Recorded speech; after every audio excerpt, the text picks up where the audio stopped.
BD news. नमस्कार, मैं हूं आपके साथ वैशाली वर्मा और आप देख रहे हैं बीडी न्यूज। आइए रुक करते हैं आज की खबरों की ओर। Rabindranath Tagore University Bhopal NIRF rank for 5 consecutive years. 600 से ज्यादा company tie-ups. Rabindranath Tagore University. Gwalior में केंद्रीय मंत्री ज्योतिरादित्य सिंधिया ग्वालियर पहुंचे। एयरपोर्ट पर उनका बीजेपी कार्यकर्ताओं ने भव्य स्वागत किया। केंद्रीय सिंधिया मंत्री ने सभी को जन्माष्टमी की शुभकामनाएं दी। केंद्रीय मंत्री ज्योतिरादित्य सिंधिया ने कहा कि रीजनल इंडस्ट्री कॉन्क्लेव परसों है। इसके पहले हमारी जूम मीट पर मुख्यमंत्री जी के साथ चर्चा हुई। मुख्यमंत्री जी स्वयं ग्वालियर आए थे। बड़ी उत्सुकता है। रीजनल इंडस्ट्री कॉन्क्लेव को लेकर मुझे विश्वास है कि कुछ अच्छे निर्णय उस दिन लिए जाएंगे। ग्वालियर चंबल संभाग के लिए कुछ अच्छी घोषणाएं निर्णय होंगी। 48 घंटे का समय है, थोड़ा इंतजार करिए। बहुत सारी संभावना है हमारे संभाग में। हमारा संभाग दिल्ली का एक काउंटर मैग्नेट बन सकता है। मैं ये समझता हूँ कि हमारे संभाग में जो संभावनाएं हैं शायद किसी और क्षेत्र में इतनी संभावनाएं हों। केवल उद्योग आदि के क्षेत्र में ही नहीं, बल्कि सूचना प्रौद्योगिकी के क्षेत्र में, कृषि, फूड प्रोसेसिंग के क्षेत्र में, पर्यटन के क्षेत्र में, जैसे मुख्यमंत्री जी ने कहा, हमारे मक्के और एडिबल ऑयल के क्षेत्र में, एथेनॉल के प्रोडक्शन के क्षेत्र में बहुत सारी संभावनाएं धार्मिक पर्यटन के क्षेत्र में हैं। और मुझे विश्वास है कि रीजनल इंडस्ट्री कॉन्क्लेव उस लक्ष्य की पूर्ति के लिए मुख्यमंत्री जी के साथ बढ़ेगा। केंद्रीय मंत्री ज्योतिरादित्य सिंधिया ने कहा कि यूनिफाइड पेंशन स्कीम को लेकर विपक्ष द्वारा सवाल खड़े किए जाने पर केंद्रीय मंत्री सिंधिया ने कहा कि विपक्ष का काम ही है विपक्ष का काम ही है देश को खड्डे में ले जाकर छोड़ना। जिस यूपीएस को प्रधानमंत्री देश में यूनिफाइड पेंशन स्कीम को सिंधिया ने बताया सबसे बेहतरीन, सरकार का कंट्रीब्यूशन 14% इस पेंशन स्कीम में किया है। विपक्ष के कई ऐसे राज्य हैं जहां पर उन्होंने ओल्ड पेंशन स्कीम पर 10% से आगे पैसा नहीं बढ़ाया। विपक्ष के राज्यों का कथनी और करने में अंतर है। प्रधानमंत्री ने जो कैबिनेट में यूनिफाइड पेंशन का पारित किया है उसको विपक्ष के राज्य क्यों पारित नहीं कर रहे हैं? कांग्रेस पार्टी और कांग्रेस पार्टी के पूर्व अध्यक्ष और जो आज चिल्ला कर ओपीएस कर रहे हैं, हिमाचल और कर्नाटक में क्यों ओपीएस लागू नहीं किया गया? केंद्रीय मंत्री ज्योतिरादित्य सिंधिया ने यूनिफाइड पेंशन के बहाने सीधे तौर पर राहुल गांधी को निशाने पर लिया है। बीजेपी कर्जदारों की सरकार है, नामदारों की सरकार नहीं है। आप सबको जन्माष्टमी की बहुत बहुत शुभकामनाएं। बहुत शुभकामनाएं आप सभी को। अध्यक्ष जी कहाँ रह गए? हाँ राइट है, सदैव राइट है। रीजनल इंडस्ट्री कॉन्क्लेव परसों हैं। इसके पहले हम लोगों का मुख्यमंत्री जी भी ग्वालियर आए थे। जूम पर हम लोगों का कॉन्फ्रेंस भी हुआ। बड़ी उत्सुकता है और मुझे विश्वास है कि कुछ अच्छे निर्णय उस दिन लिए जाएंगे और ग्वालियर चंबल संभाग के लिए, केवल ग्वालियर के लिए नहीं, संभाग के लिए कुछ अच्छी घोषणाएं और निर्णय भी होंगी। अब 48 घंटे का समय है, थोड़ा इंतज़ार करें और आप और हम साथ में होंगे। यूपीएस को लेके बहुत सारे संभावनाएं हैं हमारे संभाग में। हमारा संभाग दिल्ली का एक काउंटर मैग्नेट बन सकता है। मैं ये समझता हूँ कि हमारे संभाग में जो संभावनाएं हैं शायद किसी और क्षेत्र में इतनी संभावनाएं हों।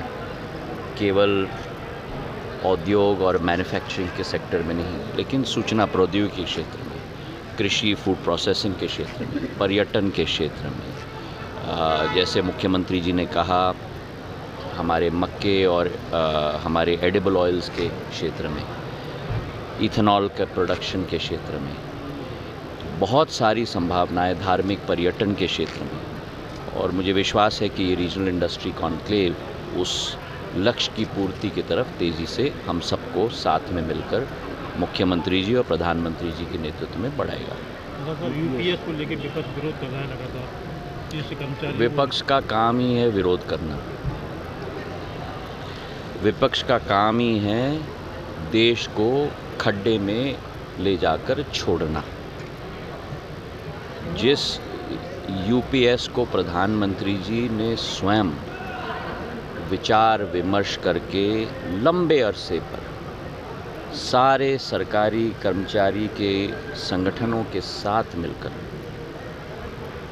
चर्चा करके रास्ता निकालकर कि जो हमारे कर्मचारियों के हित में नीति होगी unified pension scheme new pension scheme नहीं है, ओल्ड पेंशन स्कीम नहीं है, सबसे बेहतरीन पेंशन स्कीम है हमारे सभी सरकारी कर्मचारियों के लिए, जहां एक एक कर्मचारी को कम से कम 50% अपने बेसिक पे का पिछले 12 महीनों का पेंशन दिया जाएगा। वहीं उसी के साथ जो पहले 10% केंद्र सरकार का कंट्रीब्यूशन होता था, ये प्रधानमंत्री नरेंद्र मोदी जी ही हैं जिन्होंने 10% से बढ़ाकर उस सरकार का कंट्रीब्यूशन को 14% तक ले गए। और आज भी कई विपक्ष के राज्य हैं जो चिल्ला कर बोलते हैं ओपीएस के बारे में, जहां उन्होंने 10% से 14% भी नहीं बढ़ाया। आप स्वयं तहकीकात करिएगा विपक्ष के राज्यों की स्थिति। और आज वो केंद्र सरकार ने 14% जो केंद्र सरकार का कंट्रीब्यूशन है, ऐतिहासिक कदम में प्रधानमंत्री जी ने उसको बढ़ाकर 14 से 18.5% कर दिया। मेरा प्रश्न तो उन विपक्ष के राज्यों से है, कथनी और करनी में अंतर क्यों? सरकारी कर्मचारी के लिए मुंह से बोलती केवल क्यों नहीं, कागज पे हस्ताक्षर और नोटिफिकेशन जारी क्यों नहीं कर रहे? उनके हित का काम क्यों नहीं कर रहे, जो प्रधानमंत्री जी ने कैबिनेट में पारित करके कर दिया है 10 से 14 और इस कैबिनेट नोट के आधार पे 14 से 18.5। मेरा प्रश्न है उन 10% राज्यों से, बोलना बंद कीजिए, कर्मचारियों के हित में कार्य करना शुरू कीजिए। और जो कांग्रेस पार्टी और कांग्रेस पार्टी के पूर्व अध्यक्ष जो आज चिल्ला कर कह रहे हैं ओपीएस, क्या हो गया?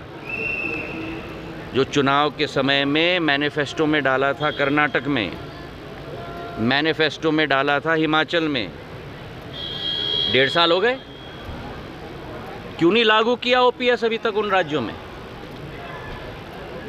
दूसरों को उंगली दिखाना बहुत आसान है, अपने आप अपने वादे पर आज तक क्यों नहीं अमल हुए हैं?